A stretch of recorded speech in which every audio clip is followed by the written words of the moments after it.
How to hide photos on Facebook from friends? First, open your Facebook app. At the bottom right of your screen, tap on the menu button.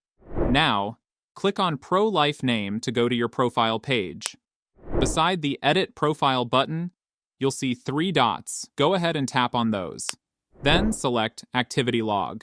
In this, click on Your Facebook Activity at the top. Then tap on Manage Posts.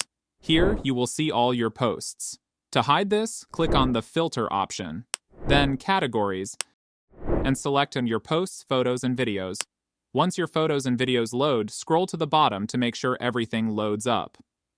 Select All to highlight all your posts. At the bottom right, tap the 3 dots.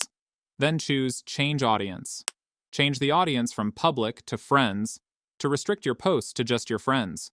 For more privacy, you can select Only Me. Go back to the activity log.